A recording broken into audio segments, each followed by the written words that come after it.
Ele fechou esse portão, bloqueou a entrada dele com cimento, com pedras, porque ele sabia da profecia que o Messias ia entrar por aquele portão. Só que ele mal sabe que esse Messias trará a ressurreição dos mortos. Olha que interessante. O rei Davi vai ressuscitar. E as pessoas vão ter autoridade sobre cidades. Só que eu acho estranho Jesus colocar esse conceito de 10 cidades, sendo que o conceito dos santos dominarem sobre o mundo, ele está na Bíblia. Por que ele colocaria esse conceito na Bíblia? Por que ele contaria essa parábola dessa forma? Então, o que é esse reino messiânico? Nós gostamos de chamar de reino messiânico, mas muitas pessoas chamam de milênio, outras pessoas chamam do reino dos céus na terra, porque essa é a oração, né? Quando a gente ora, que venha o teu reino, seja feita a tua vontade, é isso que nós estamos querendo, é isso, o desejo e a ideia sempre foi que o reino de Deus ele vai vir à terra. Ou seja, não é que nós vamos para o céu, ficar nas nuvens, nós vamos ter o reino do Senhor que vem até nós. E Yeshua, ele literalmente vai estar governando na terra. Nós temos que entender, à medida que a gente entra nesse assunto, que existem muitos símbolos na Bíblia e existem muitas visões que são simbólicas, mas também não podemos deixar de lado a quantidade de coisas proféticas que são literais na Bíblia, que vão acontecer de fato. A gente não pode falar que isso aqui tudo é simbólico. Elas vão acontecer e a nossa interpretação, o nosso método de interpretação é Deus prometeu e ele é fiel para cumprir. Então a gente não pode ignorar e falar isso aqui tudo já se cumpriu quando Jesus veio. Isso realmente vai se cumprir, nós temos que entender como e ter essa interpretação que ela vem através do Espírito de Deus. Se é Deus que deu aquela palavra, né, o Espírito dele, pela unção do Senhor, nós devemos também entender. Por exemplo, quando a gente olha para uma profecia bíblica, lá em Oséias 11, fala assim, do Egito eu chamei o meu filho. Aquilo ele está falando do povo de Israel, mas também está falando de Jesus. Então pode estar falando de outras coisas. Pode ser que uma profecia se cumpra mais de uma vez. Pode ser que uma profecia ela se cumpra com o tempo, ela seja progressiva. Por exemplo, lá em Joel capítulo 2 fala, e derramarei do meu espírito sobre toda a carne. Quando Pedro prega em Atos 2, ele fala assim, isso aqui falou o profeta Joel, tá vendo? O Espírito Santo foi derramado sobre nós. Só que a gente sabe que o Espírito Santo ainda não foi derramado sobre toda a carne. Isso ainda vai se cumprir. Então começou a se cumprir, mas a sua plenitude ainda vai vir. E aí então a gente tem que ter isso em mente. Quando a gente lê uma passagem profética, ela pode estar falando um pedaço dela sobre Israel. Mas aí no meio da passagem tem um versículo que é sobre o Messias. Aquela passagem ela pode estar falando sobre a aparição de Yeshua como Messias. Mas ali na passagem pode ter alguma coisa que pode estar falando sobre a volta, o retorno de Yeshua. Então a gente tem que ter essas questões em mente e que é o Senhor que nos direciona. Mas uma coisa é certa, a gente não pode encontrar uma pessoa que fala assim, eu tenho só uma passagem de ida para o céu. A vida está muito difícil, eu quero só uma passagem de ida. Porque a gente sabe que o reino dos céus é na terra. Vai ser na terra, ele vai vir. Então a gente tem que ter esse entendimento também. A gente usou o termo ali, restauração de todas as coisas. Restauração de todas as coisas, ele é usado também ali no livro de Atos, que Pedro está explicando ali pro povo de Israel que está se perguntando o que fazer, e ele fala, é necessário que o céu receba Jesus, que Jesus continue no céu, até os tempos de restauração de todas as coisas, que Deus já havia profetizado desde os tempos da antiguidade pelos profetas. Então é uma coisa que já está nas Escrituras, esse tempo de restauração, nós vamos ver o que significa isso. Esse tempo de restauração, ele acontece, né? É interessante que ele fala tempos. Nós acreditamos num tempo de restauração específico, grande, que vai acontecer, mas existem restaurações que já estão acontecendo. Por exemplo, o Estado de Israel já voltou, né? O povo já voltou para a terra de Israel. Nós estamos vendo uma restauração da doutrina bíblica, nós estamos voltando para as raízes da fé, mas nós também vamos ver algumas restaurações nessa aula, que tem a ver com a restauração da criação, o ser humano e várias outras coisas. Em hebraico, essa palavra restauração de todas as coisas é Behashiv Kol, que é a volta de tudo. É interessante que essa palavra Lehashiv ou Lashuv tem a ver com voltar. E é a mesma palavra usada para arrependimento. Então, é como tudo vai se arrepender, ou tudo vai voltar para ele é o centro, tudo vai virar para ele. Até mesmo a criação e a natureza. Quando nós vemos o judaísmo tradicional, eles veem que, o judaísmo moderno tradicional, eles veem que o Messias não chegou ainda. Portanto, várias dessas restaurações ainda são, todas elas são futuras. Mas nós vemos que Yeshua, ele é o Messias, e nele a restauração já começou. Porque quando nós aceitamos o Senhor, o Espírito Santo em nós traz transformação da nossa mente. Isso é um início de transformação e nós experimentamos o reino que está por vir. O reino ainda vai vir, nós vamos estudar sobre esse reino. Só que hoje nós podemos experimentar o poder de cura desse reino, a glória desse reino, o amor de Deus e toda a transformação que ele traz desse reino, os milagres. E nós vivemos essa tarefa, né? A igreja, os santos, eles têm essa tarefa de proclamar e anunciar esse reino, né? O reino de Deus já está entre nós, mas ele ainda está chegado, é chegado o reino de Deus, arrependam-se. Essa é a proclamação do que nós acreditamos, a proclamação das boas novas.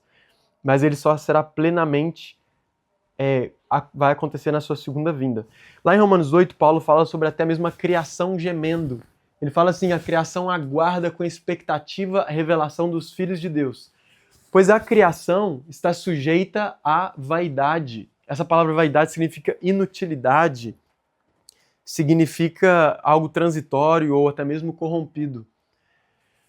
A criação está sujeita não voluntariamente, não porque ela quis, mas por causa daquele que a sujeitou. Quem que a sujeitou? O Senhor, mas também foi Adão que a sujeitou. Porque quando Adão peca, a maldição que Deus ia lançar sobre morte contra Adão, ela cai no chão, ela cai na terra. A terra terá espinhos e com dificuldade você vai colher da terra, né? Ter o seu mantimento. Na esperança de que a própria criação será redimida do cativeiro da corrupção para a liberdade da glória dos filhos de Deus. Pois sabemos que toda a criação geme em conjunto, como se sofresse dores até agora. Não somente ela, mas também nós que temos as primícias do Espírito. Nós também gememos em nosso íntimo, aguardando a adoção de filhos, a redenção do nosso corpo. Então nós temos o Espírito em nós que ele já clama agora, Abba, Pai, e essas são as primícias do Espírito. A primícia do Espírito em nós é o quê? É o selo, é a garantia de que isso vai acontecer. É o início, a primícia é o quê? É a primeira parte que é consagrada, né, ao Senhor e que ela garante que o todo, o pleno vai acontecer. Então isso é o início da nossa herança, mas a herança plena, ela ainda vai acontecer. Ou seja, nós temos certeza que isso vai acontecer porque nós já temos esse Espírito. E aí Paulo continua nessa passagem falando que se nós cremos nisso e nós não vemos, é por isso que é fé, porque nós ainda não vemos que isso vai acontecer. Nós ainda não vemos de forma tangível ou física essa manifestação, mas nós cremos que isso vai acontecer. Então essa primícia é o início de algo maior que ainda vai acontecer, e a promessa final é também a redenção do nosso corpo. A gente vai falar um pouquinho nessa aula sobre ressurreição também. Ressurreição e juízo são dois fundamentos. Lá em Hebreus capítulo 6, Paulo fala de alguns fundamentos da doutrina, fundamentos básicos que todo cristão deveria saber. Então nós temos que aprender sobre isso. Daniel 12 fala: muitos dos que dormem no pó da terra ressuscitarão, uns para a vida eterna e outros para a vergonha e desprezo eterno. O que muitas pessoas já sabem é que vai haver uma ressurreição. Só que como eu falei para vocês, existe uma interpretação, eu vou falar um pouquinho sobre isso daqui a pouco, vai ficar mais fácil de entender. Mas quando a gente fala sobre ressurreição, então, é um entendimento que ele é desenvolvido na Bíblia. Ressurreição é um assunto também muito forte no judaísmo tradicional. Olha só que interessante. Lá em Israel, existe um cemitério ali, talvez um dos cemitérios mais conhecidos, cemitérios judeus mais conhecidos, é no Monte das Oliveiras. Porque eles estão tão próximos, eles estão em frente ao Monte Moriá, Monte Sião, onde fala que o Senhor vai voltar em Zacarias, no Monte das Oliveiras, e eles querem estar ali porque eles acreditam na ressurreição. Eles foram enterrados ali porque eles falam, eu quero ser o primeiro a estar aqui quando o Senhor voltar. Só que ao mesmo tempo, depois, é interessante, eu não vou entrar em muito detalhe, teve um sultão na história, um sultão muçulmano, que ele colocou também um cemitério muçulmano em frente, ali no Monte Sião, tem um muro. E ele colocou esse cemitério, eles começaram a enterrar as pessoas em frente àquele portão que está virado para o Oriente, para Monte das Oliveiras. Então tem os muros antigos de Jerusalém. Ele fechou esse portão, bloqueou a entrada dele com cimento, com pedras, porque ele sabia da profecia que o Messias ia entrar por aquele portão. E ele sabe também que ele sabia que o Messias é um rei e um sacerdote. O sacerdote até hoje em Israel, eu já andei com alguns amigos meus que eles tinham o sobrenome de Cohen. Cohen, sacerdote, quando a gente, por algum acaso, entrava em algum lugar que tinha ou em cemitério ou que tinham pessoas mortas, eles não entravam, eles davam a volta. E sabendo que o Messias ele é um rei e é um sacerdote, ele construiu um cemitério, porque falou assim, então esse Messias que é um sacerdote não vai entrar por aqui. Fechei o portão e coloquei um cemitério. Só que ele mal sabe que esse Messias trará a ressurreição dos mortos. Não vai haver mais problema. Ele vai trazer restauração de todas as coisas. Então nós sabemos que Jesus, Yeshua, ele é o primogênito da ressurreição. Ele é o primeiro. Nós sabemos que todos vão ressuscitar para a vida ou para a morte, de acordo com João 5, uns para a vida eterna e outros para a perdição eterna. A gente tem algumas explicações que a gente vai ver mais sobre essa transformação que vai acontecer. Nós vamos levantar com corpos gloriosos aqueles que acreditam no Senhor. E essa é a nossa esperança. 1 Tessalonicenses 4 fala que se nós viveremos eternamente. Nossa esperança é essa, que nós vamos surgir de novo com o Senhor, mesmo com dificuldade e morte na vida. Mas existem muitas pessoas, muitas não, existe uma crença, não são muitas, mas existe uma crença que acredita no que eu chamo de aniquilacionismo. O que acontece? Eu vou explicar um pouquinho, e depois eu vou falar o porquê e mostrar versículos porque isso não é verdade. Eles falam que a salvação é eterna. Só que a morte, o sofrimento, ele não pode ser eterno. Por que eles falam? A vida é dom de Deus. Se a vida é dom de Deus, aquele que não escolhe a Deus, ele não vai ter esse dom. Então ele vai ser destruído. Existem versículos que falam, né, de uma destruição, de que a perdição, no caso, poderia ser, de acordo com eles, interpretada como esse fim da vida. Algumas linhas acreditam que o ser humano ele vai sofrer de forma proporcional àquilo que ele fez de errado. Ele vai sofrer durante um tempo e depois a alma dele vai se extinguir, vai ser destruída, vai acabar. Então eles falam que esse fogo, né, do inferno ele seria para destruição e não para manter a alma viva, né, a alma, o espírito vivo. E eles pregam isso, essa segunda morte seria realmente uma morte eterna, seria ficar longe de Deus para sempre. Ele vai deixar de existir. Então, por que isso não é muito correto de acordo com a Bíblia? A primeira coisa, né, algumas linhas de pensamento que acreditam nisso são os testemunhos de Jeová, os adventistas do sétimo dia e até mesmo alguns teólogos evangélicos, como John Stott, e tem um outro que chama Edward Fudge, que eu não conheço muito bem. Mas, quando a gente vê o que os pais da igreja escreveram, eles concordavam, o que eles escreveram indica que eles acreditavam num tormento eterno consciente. Ou seja, a pessoa vai estar presente, ela vai estar consciente. Não vou falar que ela vai estar viva, mas ela vai estar numa morte eterna consciente. A sua alma vai estar ali. E essa é a segunda morte, ficar longe de Deus. Eu não vou entrar aqui agora no mérito do sofrimento eterno, no que se refere ao amor de Deus. Porque se Deus é amor e se Ele é justiça, nós temos que entender isso, vamos falar isso, né, em outras oportunidades, só que a gente tem que ter isso muito bem afirmado em nós para entender que Ele é justo, que Ele sabe o que Ele está fazendo. Mas eu vou entrar só nessa questão aqui da sofrimento eterno. Daniel 12 fala sobre vida eterna e desprezo eterno. Quando a gente olha para isso, a gente lê só esse versículo, nós não entendemos a diferença entre as duas ressurreições. Elas podem acontecer ao mesmo tempo. Só que aí é interessante quando a gente olha para uma... Eu coloquei aqui uma analogia. Quando você está numa estrada, você vê de longe uma montanha. Quando você se aproxima daquela montanha, você pode começar a perceber, de acordo com a perspectiva, que são, na verdade, duas montanhas separadas. Quanto mais perto você se aproxima, você começa a perceber que aquelas montanhas estão distantes, na verdade. Mas de longe, naquela visão que você tinha, você via como se fosse uma montanha. Você não tinha muito o entendimento dessa diferença. Eu acredito sim que a gente sempre tem que voltar para a Bíblia para o entendimento. Eu não acredito numa interpretação, uma revelação progressiva que ela mude com o tempo. Não, a gente tem que voltar para a Bíblia e saber o que a Bíblia falou. Só que pode ser que o Espírito de Deus nos dê entendimento. Por exemplo, quando o anjo fala para Daniel, ele fala assim: sela essas palavras porque são para o tempo do fim. Ou seja, era para ele selar. Talvez as pessoas no tempo de Daniel não tiveram entendimento daquela profecia dele, do livro dele. Só que nós, à medida que o tempo vai chegando, pode ser que o Senhor vá nos abrindo esse entendimento.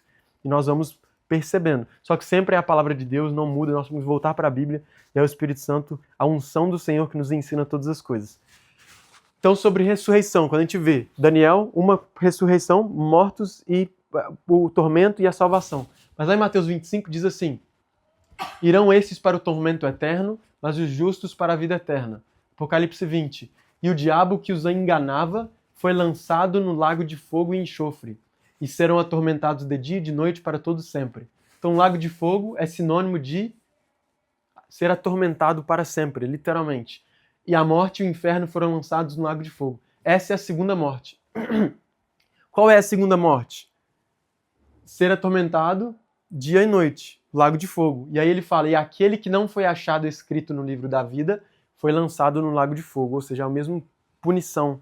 E é interessante outra passagem que fala que o lago de fogo, o inferno, né, o inferno o último, né, a segunda morte mesmo, ele foi criado para Satanás e os seus anjos.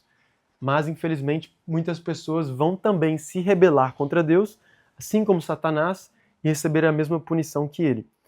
Tá, joia? Então, só para a gente entender, isso aqui é um pouco da nossa linha do tempo. A aula passada nós vimos a linha do tempo aqui desses últimos 7 anos antes da vinda do Senhor. Mas hoje a gente vai ver um panorama geral da história da Bíblia, ou a história da redenção de Deus. Nós aprendemos que o que eu estou apresentando aqui chama pré-milenismo histórico. Não vou entrar em detalhes, mas nós acreditamos que o milênio, esse tempo de restauração, ele é para o futuro e ele é literal, e as pessoas ali na igreja primitiva, nos primeiros séculos, acreditavam nisso, ao que tudo indica, eles acreditavam em um reino literal de Jesus que iria voltar. E uma coisa bem interessante é que quando nós corrigimos o calendário desde a criação, o Messias, ele foi morto, ele foi cortado no ano mais ou menos de 3.950 até o ano 3.970, mais ou menos. Por quê? Eu não vou entrar em detalhe, mas o Seder Olam, do calendário judaico, ele tem uma mudança, ele tem, por exemplo, um rei da Pérsia que não está ali calculado, tem algumas coisas. Se a gente faz o cálculo correto, seria mais ou menos no ano de 3.950 da história. Então é como se aqui tivessem 4.000 anos de história, onde Deus ele se apresentou para o povo, ele se apresentou para Israel, para os patriarcas. Lá no versículo de Atos que a gente leu, Pedro chama isso de tempos antigos, onde os profetas já falavam. Esse tempo que a gente está vivendo, se a gente considerar que esse tempo é 2.000 anos, a gente poderia considerar que esse milênio, esse descanso, eles são 1.000 anos. O que significa isso? Que o homem ele trabalha 6 dias e descansa 1 dia. Então o homem ele tem um descanso, né, a cada 7 dias. A terra ela tem que trabalhar 6 anos, e Deus falou na lei, o ano Shemitah, descansar o 7º ano. Então talvez isso possa significar que o planeta ele vai ter um tempo de não trabalho, sim seria trabalho, mas um tempo de caos do homem, de corrupção por 6.000 anos, mas o Senhor trará o seu reino sabático, o seu reino de descanso e restauração. Assim como o sábado restaura a nossa alma, o Senhor ele vai vir para restaurar a terra. Então, nós estamos nesse tempo, né, esse tempo de agora, onde nós conhecemos como igreja, que é o tempo onde os santos do Senhor, aqueles que acreditam no Senhor, estão proclamando essas boas novas de que o Messias, ele morreu e de que ele vai voltar. Depois da segunda vinda, nós teremos esses tempos que nós vamos aprender mais hoje sobre isso. Eles seriam esses 1.000 anos, ou o descanso da terra. Interessante em Hebreus, quando ele fala sobre o povo de Israel não entrou no descanso porque eles não acreditaram na terra, né, no deserto. Mas depois ele fala para que nós possamos nos esforçar para entrar nesse descanso. O descanso a gente entra agora. Por quê? Porque a gente experimenta do reino que está por vir agora. Nós experimentamos desse descanso, desse tempo de restauração, desse tempo sabático, né? Mas nós entramos agora nesse descanso no Espírito Santo que está em nós e que ele está trazendo esse reino, sim. Você fala da morte do Messias há 3.950 anos. Aonde que você se baseou nesse número? Foi no próprio calendário judaico? O calendário judaico hoje em dia ele está no ano 5.785, a gente vai entrar agora daqui a alguns dias. Só que o que acontece? Na época de Jesus, eles não tinham. O calendário na época de Jesus era diferente do que é hoje. O que acontece, eu vou entrar uns 30 segundos nisso, mas depois de Jesus, algumas pessoas que acreditaram em Bar Korva como o Messias, eles fizeram o que é chamado de Seder Olam, um dos discípulos de Rabino Akiva. Eles acreditaram que o Rabino Bar Korva era o Messias. Então eles meio que mudaram o calendário. Esse, infelizmente, foi o que aconteceu. Eles mudaram o calendário para que a data que Bar Korva viveu fosse a data que Daniel profetizou que o Messias viria.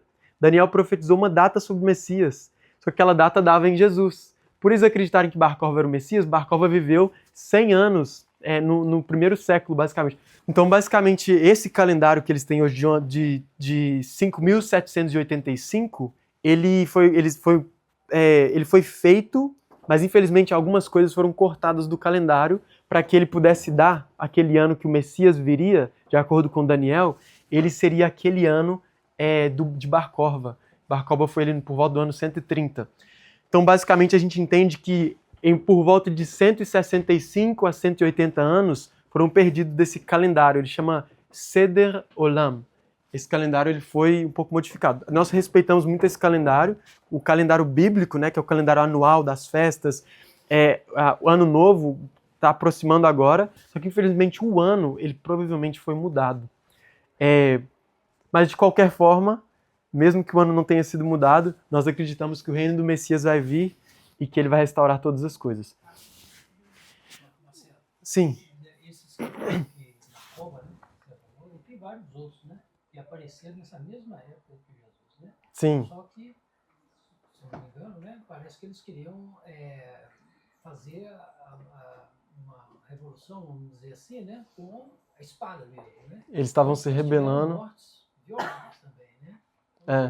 Eles se rebelaram contra o Império Romano, já tinha alguns que chegaram a se proclamar como Messias, mas Shimon Bar Korva, ele foi aquele que foi mais preeminente, né? Proeminente no sentido de juntar todo o povo ali contra o Império Romano. Os messiânicos, na época, não acreditavam em Shimon Bar Korva, e aí eles começaram, a partir daquela época ali do segundo século II, a ser mais rejeitados pelo resto do judaísmo tradicional, porque eles não entraram na Revolução Judaica contra os romanos. Mas, infelizmente, os judeus perderam nessa guerra, essa revolução contra Roma, mas a história se manteve. O discípulo de Rabino Akiva chegou a fazer depois vocês podem pesquisar, chama Seder Olam. Seder Olam é esse calendário que foi feito nessa época. Ele foi sistematizado, ele foi concretizado, mas então provavelmente o calendário na época deles não era esse ano, desde a criação. Marcelo, mas aí esse calendário, eu tenho ciência dele. Sim. Na realidade, a gente já está entrando no sexto milênio, já entrou, não sei. No sétimo milênio. Calendário aí, não foi? Correto. E nós estamos com uma mudança. São entre 165 a 180 anos de diferença. Só que 165 a 180 anos, que esse calendário hebraico atual está faltando. Então, se a gente for olhar esse calendário, a gente teria que ver mais ou menos essas datas. 130 tem mais um ajuste? Não, 130 foi o ano que Bar Korva fez a revolta. 130 depois da era atual. São 130. Você está falando em 180? Aí essa discrepância do calendário atual que está em 5.785, vou jogar na calculadora aqui. Mas Nós estaríamos no ano 5.950 até o ano 5.980, mais ou menos. Nós não sabemos exatamente quanto tempo esse cálculo foi feito errado. Ele é baseado nos livros históricos, né? E a gente usando o calendário gregoriano moderno, olhando para trás, tem algumas coisas ali nos reis persas que eles omitiram. Eram 5 reis persas, no Seder-Olam eles colocaram 4 reis persas. Só aí já vai 70 anos a menos. Tem algumas coisas. Mas eu falo mais sobre isso numa outra aula que a gente falou sobre isso. Mas vamos lá, porque senão não vai dar tempo da gente entrar nessa aula aqui. Pessoal, pergunta então, vamos abrir, quem quiser comentar. Quem vocês acham que vai viver no milênio e quem não vai entrar, participar desse reino de Jesus na Terra? Como é que vocês veem isso hoje? está escrito no livro da vida. Quem está escrito no livro da vida? Ok. Outros? Quem vai botar o nome lá, né? Oi? Quem vai colocar o nome lá? No livro da vida? Senhor. Aí que entra aquela parte que Yeshua desce no Monte das Oliveiras. Sim, no milênio. A gente vai falar um pouquinho sobre isso, antes de falar sobre o livro da vida, se realmente é agora ou não. O que vocês acham aí? Quem vai viver? Eu creio. Quem vai estar morto? Quem vai estar vivo durante esses 1000 anos? Porque tem algumas crenças diferentes, né, sobre isso. Vamos lá então. Quem vai participar então de forma básica? Os crentes no Senhor vão participar deste reino de 1000 anos. Algumas pessoas, infelizmente, creem hoje em dia que nós vamos ser assunto aos céus e vamos ficar lá durante esse tempo todo com Jesus e só depois nós vamos voltar. Existem várias crenças diferentes. Talvez o dispensacionalismo, algumas linhas acreditem nisso, mas aqueles que morreram em Cristo, que Paulo fala que eles estão dormindo, outros são aqueles que morreram durante a tribulação, que lá em Apocalipse fala que viu uma multidão de pessoas com batas brancas.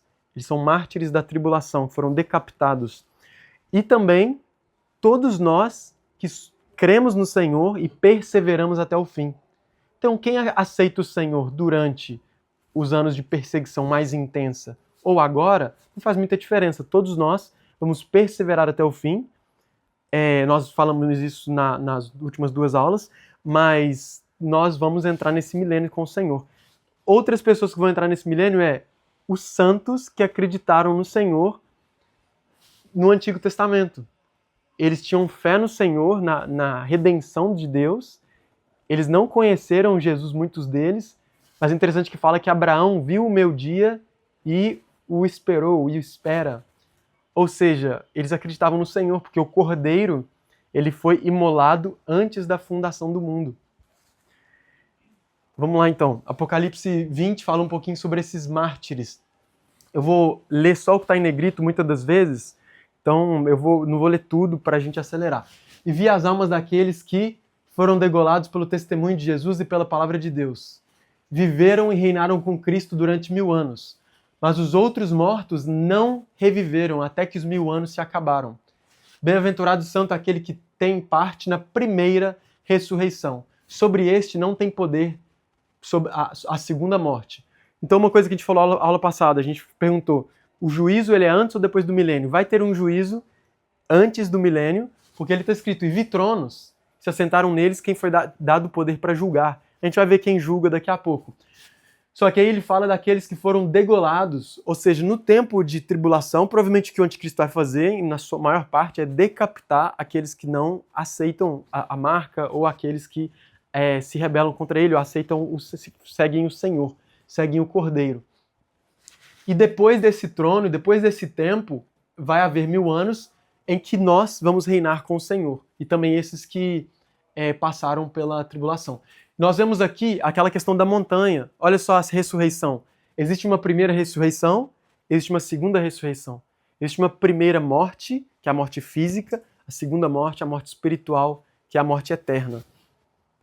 Zacarias 14 diz, todos os que restarem de todas as nações que vieram contra Jerusalém subirão de ano em ano para adorar o Rei, o Senhor dos Exércitos, e para celebrar a festa dos tabernáculos. Se alguma das famílias da terra não subir a Jerusalém para adorar o Rei, o Senhor, não virá sobre ela a chuva, E aí dá o exemplo, logo depois no versículo seguinte, se o Egito não subir, não vai vir sobre ele a chuva. Ou seja, nós vemos que na batalha final, quando as nações subirem contra Jerusalém, contra o Senhor, se rebelarem, muitas pessoas dessas nações vão sobreviver. Nem todos vão ser mortos na volta do Senhor, aqueles que não creram nele. Aqueles que creem nele vão encontrar o Senhor nos ares, quando ele está voltando, e nós vamos ir ali para Jerusalém, nós vamos, ser tomados para cima, ser juntos com ele. Só que as outras nações, aqueles que vieram contra Jerusalém, eles vão ser mortos na volta do Senhor. Eles vão ser julgados.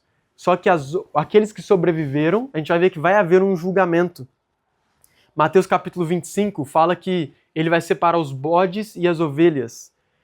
Aquilo ele está falando de nações, porque fala que ele vai reunir as nações para julgar se eles serviram os seus irmãos ou não, se eles foram a favor de Israel ou não.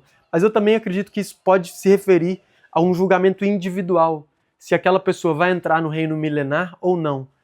Eu acho, particularmente, que isso tem a ver com que se eles subiram contra Israel, se eles se rebelaram abertamente contra Deus ou não. Mesmo que eles não acreditassem no Senhor, eu acredito que eles ainda assim vão entrar nesse reino. Só que não significa que eles são salvos. Eles vão entrar no reino do Senhor, que vai ser estabelecido na terra. Nós vamos ver mais coisas do porquê disso e como que vai ser esse reino. Então essas pessoas, isso aqui é muito importante a gente entender, vão ter pessoas que vão restar das nações e eles vão subir, ou seja, eles vão ter que se submeter ao reino do Senhor. Eles vão subir para celebrar a festa dos tabernáculos. E eu acho interessante também por que é festa dos tabernáculos. Por que não fala de outra festa? Festa dos tabernáculos é uma das 3 festas de outono que fala sobre o tempo do fim. Festa dos tabernáculos é sobre o estabelecimento do reino, como a gente viu. Festa das trombetas, a trombeta, a volta, o Senhor, o arrebatamento.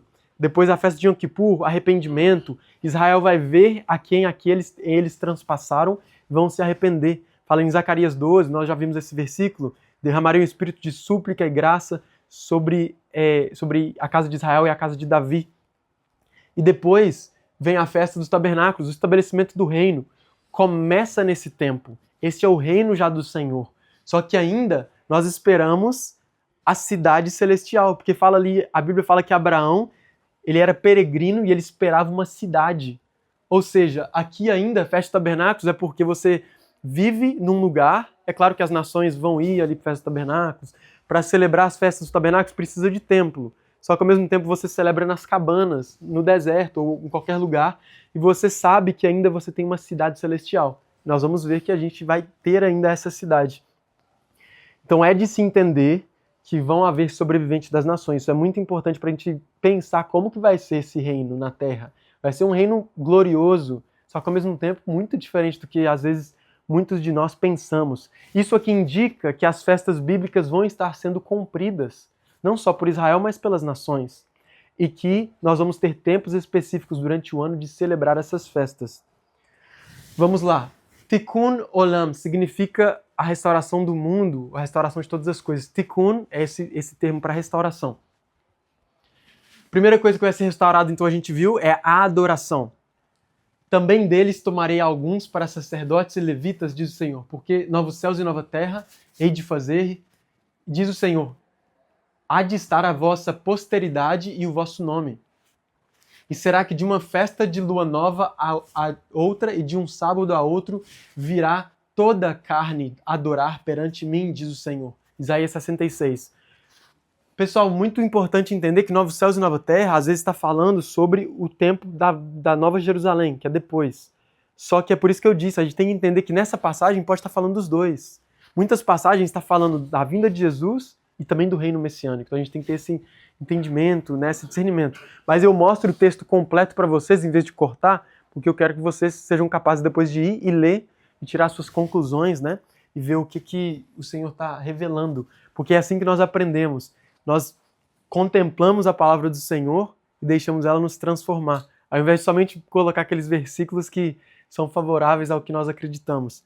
Então esse contexto, ele é um contexto desse capítulo de Isaías 66, ele é um contexto da volta do povo de Israel para a Terra Prometida. Então ele também se refere à volta do povo de Israel que aconteceu. Já aconteceu nos versículos anteriores. A volta do povo de Israel que está acontecendo, que eles virão dos 4 cantos da terra, mas aqui ele continua. E a novos céus e nova terra, ou seja, ele está mostrando para a gente. Eu estou falando de uma coisa que não é agora, é no futuro. Isso vai acontecer. E ele fala, novos céus e nova terra tem a ver com a Nova Jerusalém, a gente vai ver o porquê, e essa era eterna, né, a eternidade. Então, nesse tempo, o que nós concluímos? Que as pessoas que entram nesse tempo de milênio, de 1000 anos, elas vão ser regidas por Jesus como vara de ferro, com mão de ferro. E a idolatria e a falsa religião não vão existir. Não vai haver nesse tempo uma rebelião aberta contra o Senhor. Todos os povos vão ter que adorar o Senhor. Quem não subir, não vai ter chuva, vai ter consequências.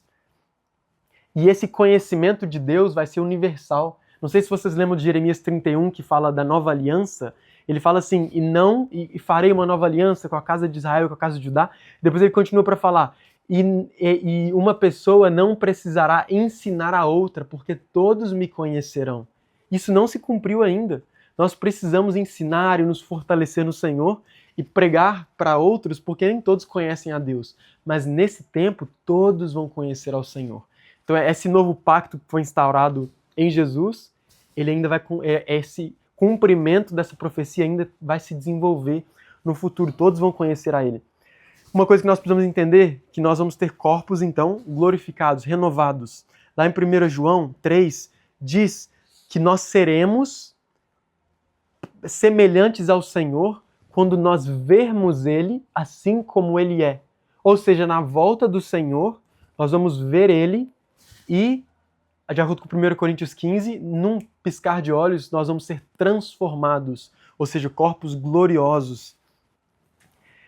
E, então, nós que vamos morrer no Senhor, seremos ressuscitados em glória, e aqueles que estiverem vivos até o fim serão transformados, encontrar o Senhor nos ares, enquanto Jesus ele volta para batalhar contra as nações que estão cercando Israel e para salvar o povo dele. E é ali que está escrito que todo Israel será salvo, né? Romanos 11, 26.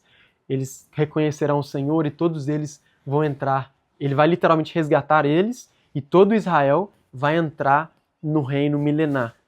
Todo o remanescente de Israel. E será que nós vamos ter filhos? Já pararam para pensar nisso? Será que as pessoas na terra vão ter filhos? Olha só o que Lucas 20 diz.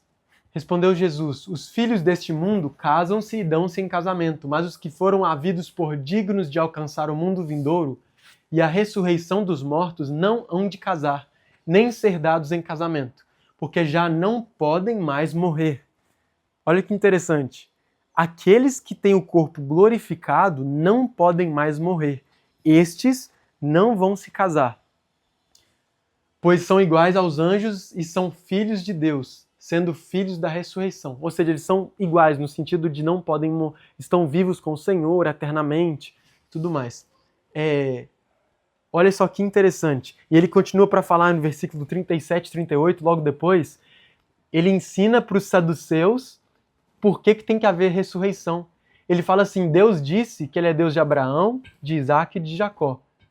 Se Deus disse que ele é Abraão, Isaac e Jacó, para ele sabe que eles vão ressuscitar, porque ele é um Deus de vivos e não de mortos. Esse é o ensinamento de Yeshua. Só que nós entendemos nos versículos que nós vamos ver que a terra, ela vai, ao que tudo indica, ser repopulada. Vai haver uma multidão de povos na terra, multidão de pessoas. Então aquelas nações que não foram transformadas em glória, corpos glorificados, elas vão continuar na terra. Elas vão ser dominadas, a gente vai ver mais sobre isso, por aqueles que creem no Senhor hoje em dia. Nós vamos ter o domínio sobre as nações. Mas eles vão poder ter filhos, porque eles não têm os seus corpos glorificados. E vai haver morte também para aqueles que não creem no Senhor. Vamos ver isso também.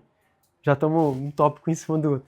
1 Coríntios 15 diz, existem corpos celestes e corpos terrestres. Vou pular um pouquinho, ele basicamente fala que existe uma glória para um e uma glória para outro. Existe uma glória do sol e uma glória da lua. Existem glórias diferentes. Uma estrela difere em glória de outra. Assim também é assim também a ressurreição dos mortos. A nossa recompensa no Senhor vai ser sobre aquilo que nós vamos dominar, mas também a glória que Ele vai nos dar. Nós vamos ser seres de luz, seres de glória. E lá em Daniel, lembrei de uma passagem agora que fala: aquele que vai converter muitos ao Senhor, ele vai ser como as estrelas no céu. Uma passagem muito interessante. Mas quando a gente lê isso, a gente começa a entender: caramba, olha só, realmente nós vamos ter glória, então nós vamos ter, umas pessoas vão ter mais glória do que outras, porque vai ser essa recompensa, o poder, a glória, a presença do Senhor, tudo tem a ver com isso, o que nós vamos fazer, dominar no reino por vir. E ele continua falando: semeia-se em corrupção, ressuscitará em incorrupção. Semeia-se em fraqueza, ressuscitará com vigor. Semeia-se corpo animal, ou seja, corpo de humano, ser humano é o que? Do reino animal. Ressuscitará corpo celestial. Então ele fala que existem as duas coisas: o corpo humano, normal, que a gente tem hoje, e o corpo ressuscitado, o corpo celestial. Só de ver isso a gente começa a pensar como que vai ser esse reino. A gente também vai ver que vai ser um reino maravilhoso, que o Senhor ele vai trazer alegria e ele vai se regozijar sobre nós. Esse capítulo, ele é o mesmo capítulo que ele fala logo depois, no versículo 51 e 52 aqui, ele é o capítulo que fala que nós seremos ressuscitados num piscar de olhos. Então ele está falando sobre essa glória, sobre a ressurreição, e ele fala que na última trombeta seremos ressuscitados. Esse é o mesmo capítulo. Então, essa passagem fala sobre mortos que estão ressuscitando. E ela não fala sobre pessoas que estão mortas em Cristo, né? Só que eles também vão ressurgir. Existem... Por isso que eu falei, a gente tem que pegar várias passagens diferentes para entender esse conceito sobre Isaías 65, esse conceito sobre o reino que está por vir. É um dos capítulos que eu recomendo para vocês, se vocês quiserem aprender mais sobre esse tema em casa, leiam Isaías 65 todos, 65 e 66. O final do Isaías é um livro muito profético, 66 livros da Bíblia, 66 capítulos de Isaías. Então, os últimos capítulos de Isaías, existem também os últimos capítulos de Apocalipse, que são muito proféticos para os tempos do fim. Apocalipse 20 a 22 são os últimos capítulos da Bíblia, são muito proféticos por esses tempos do reino que vai vir. Isaías 65 e 66 também, muito proféticos sobre isso. Existem outros, mas Isaías 2, Isaías 35, Isaías 11... que também são muito... falam sobre isso. Mas vós folgareis e exultareis perpetuamente no que eu crio. Porque eis que eu crio para Jerusalém alegria e para o seu povo gozo. E folgarei em Jerusalém, e exultarei no meu povo. E nunca mais se ouvirá nela voz de choro, nem voz de clamor. Não haverá mais nela criança de poucos dias. Isso quer dizer o quê? Uma criança que morra prematura. Nem velho que não cumpra os seus dias, porque o jovem morrerá de 100 anos, mas o pecador de 100 anos será amaldiçoado. O que nós entendemos com isso? Que aquele que das nações que ainda pode morrer, se ele se rebela contra o Senhor, as nações vão estar subindo para Jerusalém. Não vai haver rebelião pública até o final do milênio. Mas a pessoa ainda pode não crer no coração dela. Ela ainda pode se rebelar contra o Senhor. E a gente pode pensar que como que alguém faria isso? Jesus está reinando. Satanás fez isso. Satanás se rebelou. E as pessoas também, vai ter pessoas que vão se rebelar. Então, ao que isso indica, ao que o texto está falando, ele está falando sobre um tempo futuro. E ele está falando de um tempo que ainda vai haver morte. Esse tempo não é agora, é futuro, mas ainda vai haver morte. E a vida, a expectativa de vida vai ser muito mais prolongada do que hoje em dia. Então aquele que pecar contra o Senhor, aquele que não acreditar, pode ser que ele vai morrer pelo menos com 100 anos. Pode ser que ele viva mais, eu não sei. Ele vai ser considerado amaldiçoado. Olha só que maldição, morreu ali com 100, 200 anos. Isso vai ser... Então nós entendemos que quando as pessoas entrarem no milênio, o Senhor só vai deixar entrar aqueles que se submeterem a Ele. Nós sabemos que todo joelho dobrará, toda língua confessará. É Filipenses 2. Só que durante o milênio pode ser que pessoas se voltem contra o Senhor, se rebelem contra Ele, não queiram saber de Deus ou não queiram obedecer a Ele. Mas que então vai poder haver rebeldia nesse tempo. O que o Senhor, nós já vimos até agora que o Senhor deu, que Ele já prometeu sobre essa restauração. Vai haver vida, vai haver prosperidade, vai haver vida longa, longevidade, vai haver alegria, vai haver saúde. Israel e as nações vão habitar em segurança. Vamos lá, segunda coisa que o Senhor vai restaurar é a alegria, como eu falei. Edificarão casas e as habitarão, plantarão vinhas e comerão do seu fruto. Não edificarão para que outros habitem, não plantarão para que outros comam, porque os dias do meu povo serão como os dias da árvore, e os meus eleitos gozarão das suas obras, das mãos até a velhice.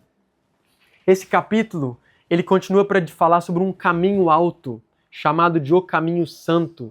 Ele também usa a expressão alegria eterna. Então a gente entende que esse capítulo está falando sobre aquilo que está por vir. Ele está falando sobre, eu vou chamar isso aqui, alegria e prosperidade, eu vou chamar de abundância. Isaías 65, edificarão casas e as habitarão, plantarão vinhas e comerão do seu fruto. Os dias do meu povo serão como... isso aqui, perdão, eu coloquei duas vezes. Isaías 33, nenhum habitante dirá, estou doente. O povo que habita nela terá os seus pecados perdoados. Ele compara aqui pecado com doença. Eu não vou entrar nesses méritos, mas tem a ver uma coisa com a outra. O pecado no mundo que fez a doença entrar no mundo. Mas basicamente vai haver longevidade de vida. E junto do rio, isso aqui, pessoal, só para Ezequiel 40 a 48, está falando sobre um templo. Um templo que vai ser reconstruído. Um templo que vai existir, que vai ser construído. Eu vou falar um pouquinho sobre ele. Só que Ezequiel ele gasta 9 capítulos falando sobre esse templo. Então eu não acredito que tudo isso é simbólico.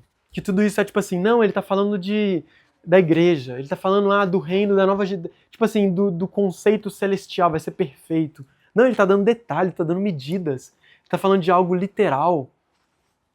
Ele gasta 9 capítulos nisso. Então nós temos que buscar entender o que significa isso, quando que isso vai acontecer, por que que isso vai acontecer. E quando a gente fala de saúde, de cura, olha só, junto do rio, as suas margens, de uma e de outra banda, crescerá toda sorte de árvores frutíferas, cujas folhas não cairão e cuja fruta não faltará. Servirão para mantimento e para saúde. Nós vemos que isso aqui não é a Nova Jerusalém ainda. Porque na Nova Jerusalém nós vamos aprender que não tem templo lá. Mas no tempo do reino do Messias na terra, existe templo. E ainda assim existem árvores que servem para cura. Então pensem comigo, aqueles que sobrem para celebrar a festa dos tabernáculos, eles podem se alimentar das árvores do rio. Esse rio, ele flui do tabernáculo, do templo. E essas árvores servem para mantimento e para saúde. Então as nações elas vão ter cura quando elas subirem para Sião. Nós vemos também Joel capítulo 3 que fala: Jerusalém será santa e estrangeiros jamais a conquistarão. Isso não aconteceu ainda. A gente sabe que vai acontecer no anticristo, ele ainda vai ser dominada Jerusalém. Isaías 35 fala sobre águas no deserto, restauração da terra de Israel, também aponta para uma restauração do mundo. Do incremento deste principado da paz não haverá fim, sobre o trono de Davi e no seu reino, para o firmar e fortificar em juízo e em justiça. Isaías 9, fala do menino que se nos deu, um filho nos nasceu, e aí fala sobre ele, que ele reinará com justiça. Todos os reis se prostrarão perante ele, todas as nações o servirão. No início de Salmo 72 está falando ali também desse reino, desse rei, como se Salomão fosse uma figura desse rei que ainda estaria por vir, que julgaria com justiça. E aí fala outras coisas. No início do Salmo, no versículo 11, mostra aquele conceito que a gente entendeu. Vão haver outros reis na terra, vão haver outros impérios, países, outros reinos, e eles vão se prostrar perante ele. Então vai ser implantada uma justiça na terra. E essa vai ser a justiça do nosso Salvador. Ele vai estar governando.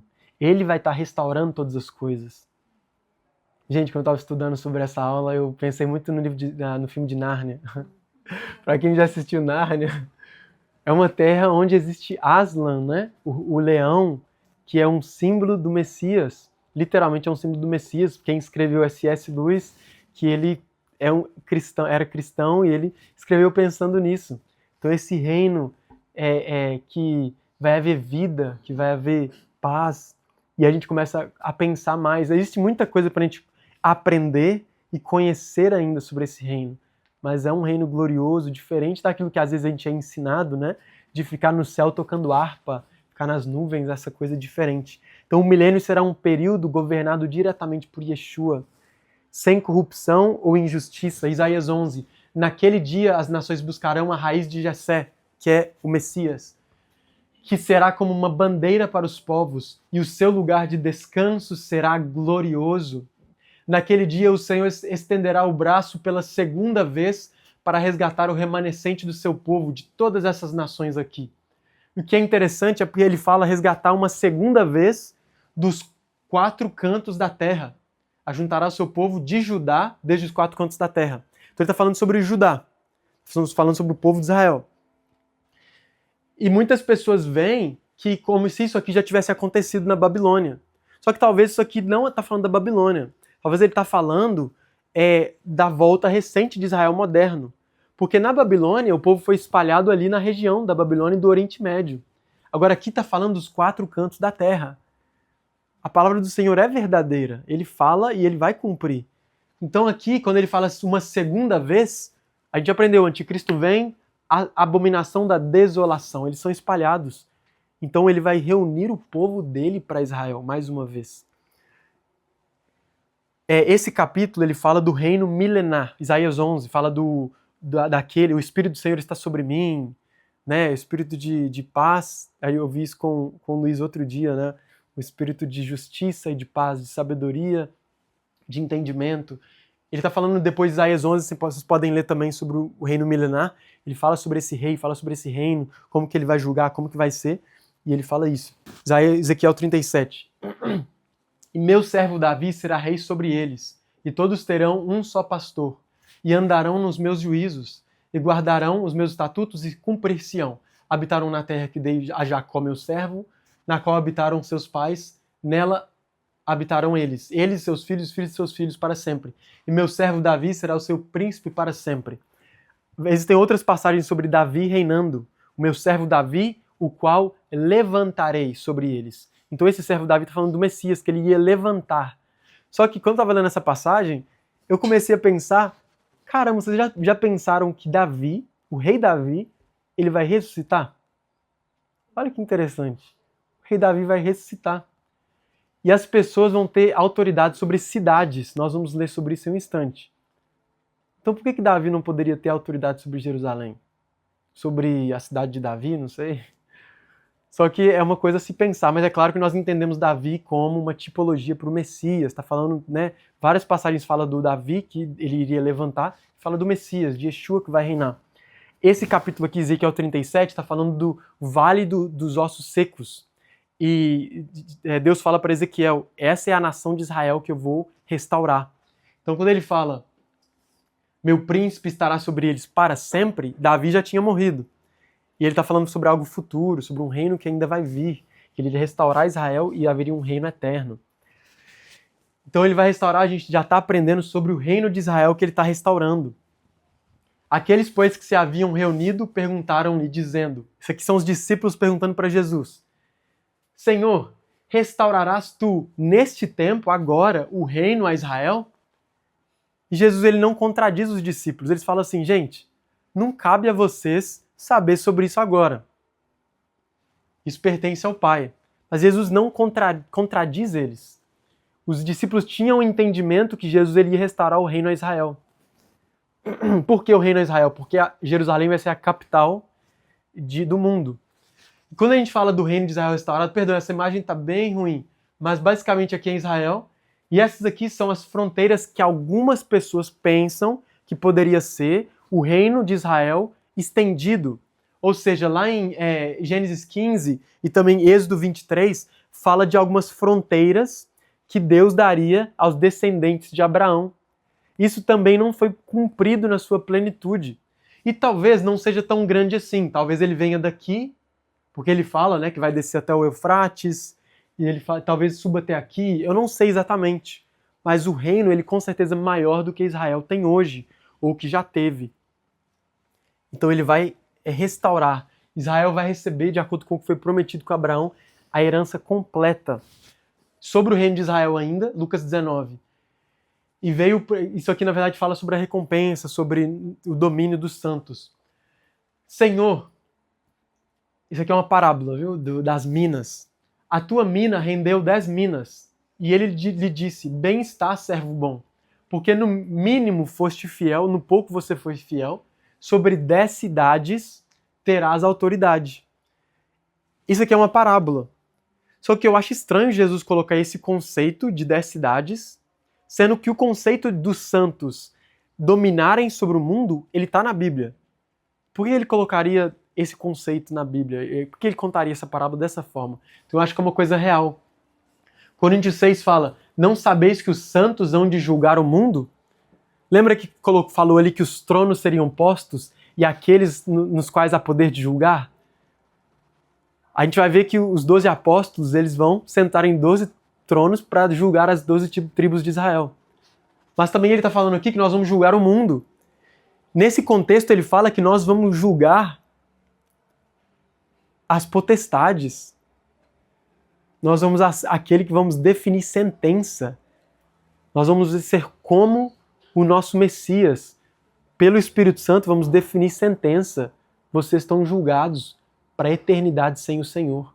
Nós vamos julgar as potestades e os reinos espirituais. É isso que eu não coloquei aqui, mas esse contexto fala disso.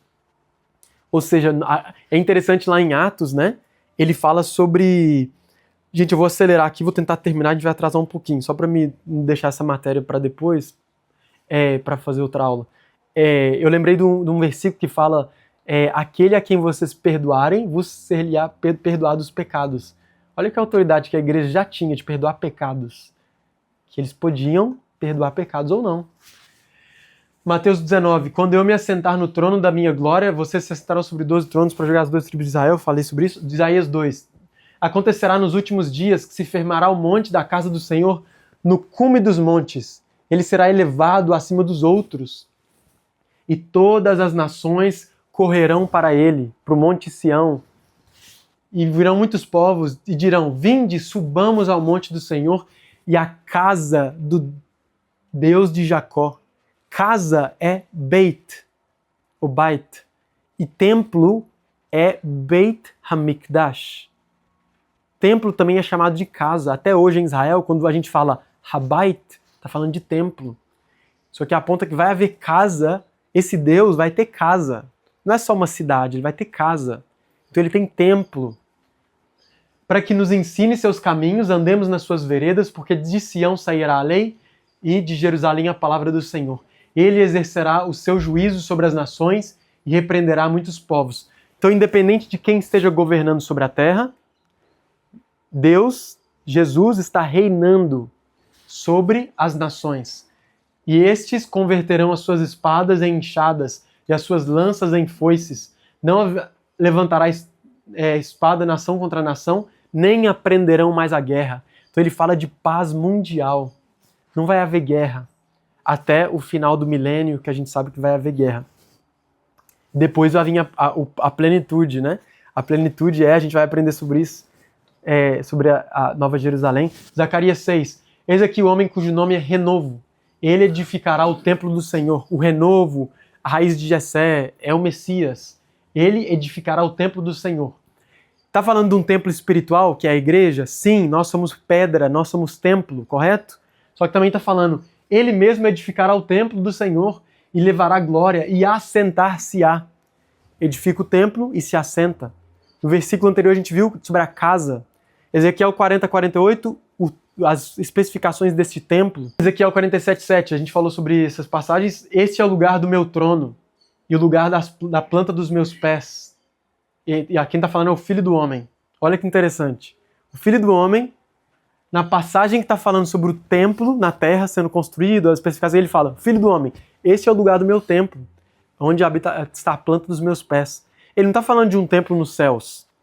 Existe um templo nos céus, né, que fala lá em Moisés, que ele viu a planta, ele viu o desenho como se estivesse nos céus, lá em Hebreus fala disso. Onde habitarei no meio dos filhos de Israel para sempre. Ou seja, ele está habitando nesse templo, no trono dele, com os filhos de Israel. Então a gente está vendo que isso não é simbólico. E o que vocês acham sobre sacrifícios no milênio? Vão haver sacrifícios? Hebreus capítulo 10 fala que Jesus é o sacrifício perfeito. Como que vão haver sacrifícios? Pessoal, o entendimento que eu tenho disso é que o Cordeiro foi imolado antes da fundação do mundo. Não precisaria de sacrifício nem no tabernáculo, nem no templo. Não precisaria de sacrifício. Sabe quando que o primeiro sacrifício foi feito? O primeiro sacrifício foi feito por Deus no jardim do Éden.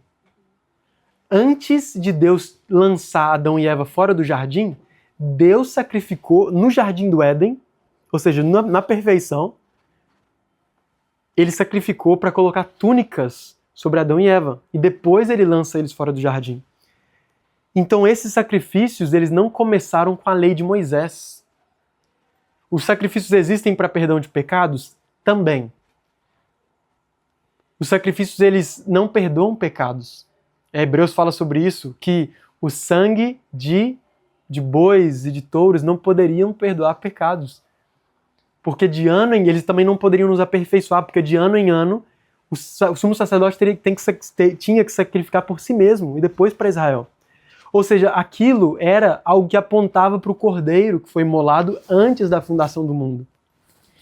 Eu acredito que quando fala em Ezequiel sobre templos, sobre sacrifícios, porque tem outras passagens, eu não coloquei elas aqui, fala sobre sacrifícios e num contexto do reino messiânico. Eu acredito que esses sacrifícios eles vão estar sendo sobre adoração, sobre fé, aquele que tem fé faz, mas também eles vão estar trazendo para as pessoas que não são acostumadas com guerra e violência, para eles verem a consequência do pecado. Adão também não conhecia o que era pecado quando Deus sacrificou lá no Jardim do Éden. Isso vai ser uma graça de Deus para eles verem, olha só, morte é isso aqui, ó. E o Cordeiro de Deus que reina, ele já pagou o preço. Tantos 1000 anos atrás, para que vocês pudessem estar aqui nesse reino de glória. Vão existir gerações que vão nascer durante o milênio, que eles não vão ter conhecido a terra que a gente tem hoje. Imagina, eles vão nascer no milênio, eles vão escutar da glória do Senhor, o que ele fez por nós. É claro que eles vão ver a glória, mas eles vão escutar da graça e do amor de Deus. Porque tudo que Deus fez foi para que as riquezas da sua glória pudessem ser anunciadas para a eternidade. Que ele nos resgatou e ele nos resgata. Então, esse sacrifício de pecado de animais não vai ser para perdão de pecados, mas vai ser para adoração, vai ser para louvor, vai ser para fé, vai ser para todos, vai estar apontando para o Cordeiro. E uma curiosidade também é que os sacrifícios no templo, lá no primeiro século, eles ainda estavam funcionando por algumas décadas com crentes que iam para o templo depois que Jesus morreu na cruz. Jesus morreu no madeiro, e Pedro está falando para Paulo ir para o templo oferecer sacrifícios para o voto dele. Já pensaram nisso? Jesus já tinha morrido na cruz e Pedro está falando, Paulo, eles estão querendo te prender e estão pensando que você não está ensinando a não contra a lei de Moisés. Vai lá e oferece o sacrifício. Está falando de sacrifício de pombas, está falando de sacrifício de verdade. Paulo foi junto com 4 homens que provavelmente estavam num voto de Nazireu para oferecer sacrifício no templo. Não que ele precisasse disso para perdão de pecados. Não que nós estejamos preocupados com o sacrifício hoje porque nós não temos templo. Não, a gente não está preocupado com isso. Nós temos o Senhor, nós buscamos a Ele em espírito e em verdade. Daniel 7. E o reino e o domínio e a grandeza dos reinos debaixo de todo o céu serão dados ao povo dos santos do Altíssimo. O governo será dado a nós. E o seu reino será eterno e todos os dominadores o servirão e obedecerão. Todos os dominadores, ou seja, todos aqueles que têm domínio, talvez ele está falando de reis, todos aqueles que têm domínio. Eu não sei como é que vai ser. Será que nós vamos ser reis? Ou nós vamos dominar sobre os reis? Ou será que nós vamos ter cidades, como foi aquela parábola? Mas nós vamos ter domínio. Apocalipse 2, ao que vencer, guardar até o fim as minhas obras, eu lhe darei poder sobre as nações e as regerá com vara de ferro. Nós vamos reger as nações com vara de ferro. E não só o Senhor Jesus. O Senhor Jesus vai estar reinando sobre tudo. E nós vamos estar aprendendo com Ele, reinando com Ele. Nós vamos ser já glorificados. Então, uma outra coisa que nós vimos aqui, nós vimos todas essas coisas, nós vimos sobre a ressurreição e o juízo. Nós aprendemos um pouco sobre cada uma dessas restaurações que Deus vai trazer sobre a terra. A última delas que nós vamos ver é a restauração da criação. Isaías 11. O lobo viverá com o cordeiro, o leopardo se deitará com o bode, o bezerro e o leão e o novilho gordo pastarão juntos, e uma criança os levará.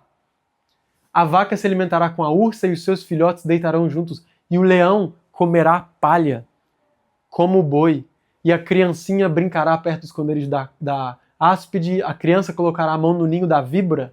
Ninguém fará mal nem destruirá coisa alguma em todo o meu santo monte, pois a terra se encherá do conhecimento do Senhor como as águas cobrem o mar. Vão haver animais no céu, viu, gente? O céu é na terra, o reino do Senhor é na terra, e vão haver animais. E é interessante que várias dessas passagens falam sobre a centralidade, o clímax, até mesmo na grande tribulação, o clímax é Jerusalém. A história aconteceu ali. Eu já disse uma vez, eu não sei se eu julguem aí o que vocês acharem mais interessante. Por que Deus escolheria um lugar, como por exemplo o Jardim do Éden, para criar, como a presença e a habitação dele? E por que depois ele escolheria outro lugar na Terra? Tipo assim, o Jardim do Éden foi lá, sei lá, onde que é o Japão, ou lá onde que é a Arábia Saudita hoje. Onde que tem ali o rio Eufrates, porque tem os rios, né? Rio Eufrates, Rio Tigres, não sei o quê. Por que Deus iria falar, não, mas agora a minha cidade eterna, onde que o meu templo vai ser construído, onde que o tabernáculo eterno vai ser construído, onde que a Nova Jerusalém vai descer, vai ser em outro lugar. O Jardim do Éden foi aqui, mas eu escolho ali. Eu acho que faz sentido que o Jardim do Éden foi ali. Só que talvez não seja, não faz diferença. Faz diferença sim, é interessante, mas de qualquer forma o Senhor vai reinar, o clímax é Jerusalém, mas a gente vê que existe restauração em toda a terra, porque toda a terra se enche do conhecimento da sua glória. Então a gente vai aqui para o final, fim do milênio. Apocalipse 20 fala, e acabando-se os 1000 anos, Satanás será solto da sua prisão e sairá a enganar as nações que estão sobre os 4 cantos da terra, Gog e Magog, cujo número é como a areia do mar, para as ajuntar em batalha, e subirão sobre a largura da terra e cercarão o arraial dos santos e a cidade amada, mas desceu o fogo do céu e as devorou. É interessante que ele está considerando Jerusalém como a cidade dos santos. Então não sabemos, não sei se pessoas que não são glorificadas estarão vivendo em Jerusalém. Não sei, talvez sim, talvez até, eu não sei, não vou entrar nesse mérito não.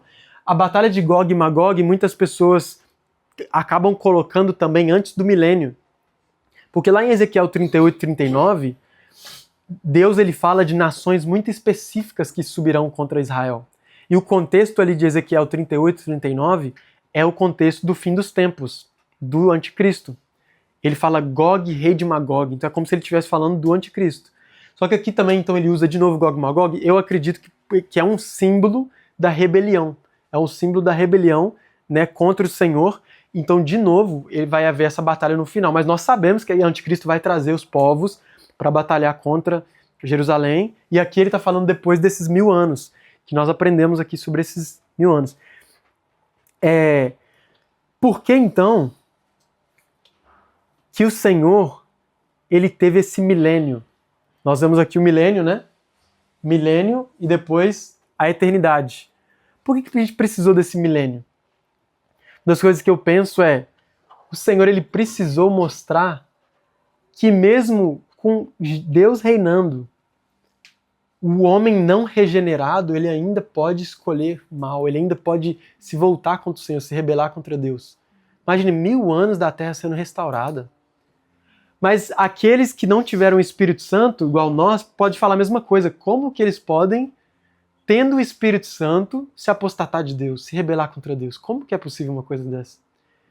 E também, Deus prendeu Satanás por 1000 anos para mostrar que Satanás, mesmo depois de 1000 anos, ele não se arrependeu. Quando ele é solto da sua prisão, um anjo vai lá, prende ele, né, por 1000 anos, tudo mais, Apocalipse 20, para quem quiser ler. Depois que ele é solto, a primeira coisa que ele faz, ele vai enganar as nações, para trazer as nações contra. Então lembra um pouco lá do Jardim do Éden. No Jardim do Éden tudo era perfeito, por que Adão escolheu escutar a voz da serpente? Então a gente vai ter ainda uma rebelião contra Deus, infelizmente, mas que eu acredito que esse é um dos motivos do milênio. Mas é claro que Deus, em sua sabedoria, ele sabe de todas as coisas e ele vai revelar mais e mais da glória dele ao passar do tempo. E vi um grande trono branco. A gente leu então sobre o milênio aqui do versículo 7, depois que acaba os 1000 anos, e aí Apocalipse 20 continua. Vi um trono branco e o que estava sentado sobre ele, de cuja presença fugiu a terra e o céu, e não se achou lugar para eles. Olha como o universo, com um pouquinho de corrupção, o universo com um pouquinho de algo que ainda não foi restaurado, foge da presença do Senhor, porque Ele é santo, Ele é santíssimo. E vi os mortos, grandes e pequenos, que estavam diante do trono, e abriram-se os livros, e abriu-se outro livro que é o da vida, e os mortos foram julgados pelas coisas que estavam escritas nos livros segundo as suas obras. Depois do milênio, a gente vê o julgamento que tem antes do milênio. Esse julgamento, às vezes, na Bíblia, o que tem antes do milênio, é chamado de Tribunal de Cristo. E tem um termo em hebraico que é bima. Eu acho que é hebraico, não tenho certeza. Mas, resumo, porque tem essa palavra em hebraico também, mas eu não sei se ela também é em outro... Mas, resumo, depois tem o trono de Cristo, julgamento ali dos bodes e ovelhas, julgamento para saber a recompensa, a glória dos santos, e depois o trono branco vão ressuscitar aqueles que estavam mortos, que não acreditaram no Senhor, e aqueles que morreram durante o milênio. Eles vão ressuscitar para o trono branco para serem julgados, e aqui vão ser abertos os livros. Aqui então é o nosso resumo, os tempos antigos, esse é o tempo de agora, os últimos dias depois da morte do Senhor. O tempo que a gente vive agora, o tempo dos santos, né, da igreja, a segunda vinda do Senhor, e depois que acontece esse tempo de reino do Senhor na terra, vem o juízo final e a eternidade. Aqui desce a Nova Jerusalém. Apocalipse 21. Logo depois de Apocalipse 20, vem 21, vai falando. E vi um novo céu e uma nova terra, porque já o primeiro céu e a primeira terra passaram, e o mar já não existe. E eu vi a santa cidade, a Nova Jerusalém, que de Deus descia do céu, adereçada como uma esposa ataviada para o seu marido. E ouvi uma grande voz do céu que dizia: Eis aqui o tabernáculo de Deus com os homens, pois com eles habitará, e eles serão seu povo, e o mesmo Deus estará com eles e será o seu Deus. E Deus limpará de seus olhos toda lágrima, e não haverá mais morte, nem pranto, nem clamor, nem dor, porque já as primeiras coisas são passadas. Glória a Deus. O Senhor reinando e habitando conosco para a eternidade. A Nova Jerusalém, a perfeição. Então o que a gente entende por eternidade? O céu é na terra. Nova Jerusalém desce. Não existe mar, não existe noite, mas não se preocupem, nós não vamos sentir falta dessas coisas, porque a alegria do Senhor, porque tudo que a gente sente, vocês já pararam para perceber que é sentimento, né, gente? É emoção, o nosso prazer. É claro que nós temos uma alegria, um regozijo no Senhor, mas ainda assim nós temos nosso corpo e nós sentimos. Com o Senhor é uma alegria que é um êxtase que nós não conseguimos entender, uma satisfação nele. Para quem já experimentou um pouco do amor de Deus, do Espírito Santo descendo sobre você, isso vai ser uma coisa eterna. Nós vamos conhecer ao Senhor. Apocalipse 21 continua para dizer: e nela, na Nova Jerusalém, não vi templo. Olha só a diferença, o templo aqui não tem templo, porque o seu templo é o Senhor, Deus Todo-Poderoso e o Cordeiro. E a cidade não necessita de sol nem de lua para que nela resplandeçam, porque a glória de Deus a tem alumiado, e o Cordeiro é a sua lâmpada.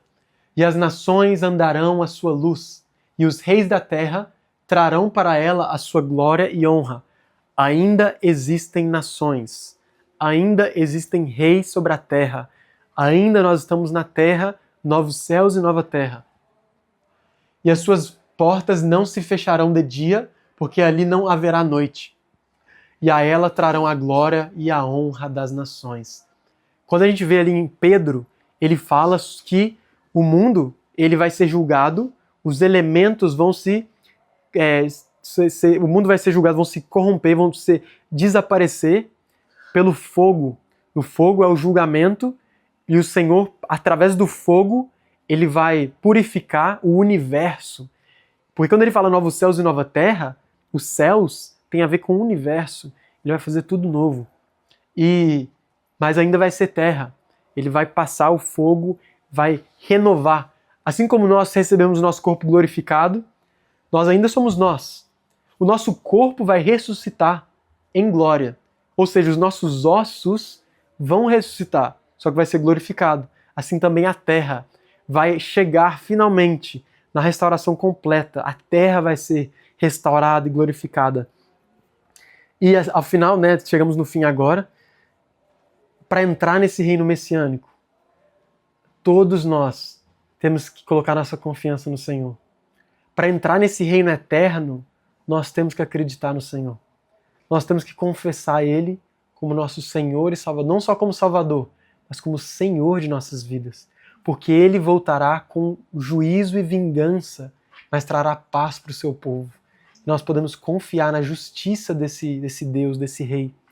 Então, para aqueles que ainda não confiaram no sacrifício do Messias na cruz para perdoar os nossos pecados, esse é um convite, porque o nosso Rei vem vindo, Ele vem voltando. Ele diz em Apocalipse, breve venho. E essa é a nossa esperança e a nossa redenção final. Fala, meu amigo, minha amiga. É um prazer enorme ter você aqui assistindo o nosso vídeo. Eu espero que você esteja sendo edificado. Se você quiser receber o PDF com o material sobre a aula, tem um link aqui logo na descrição. É só você colocar ali suas informações e nós vamos enviar para o seu WhatsApp. Um abraço.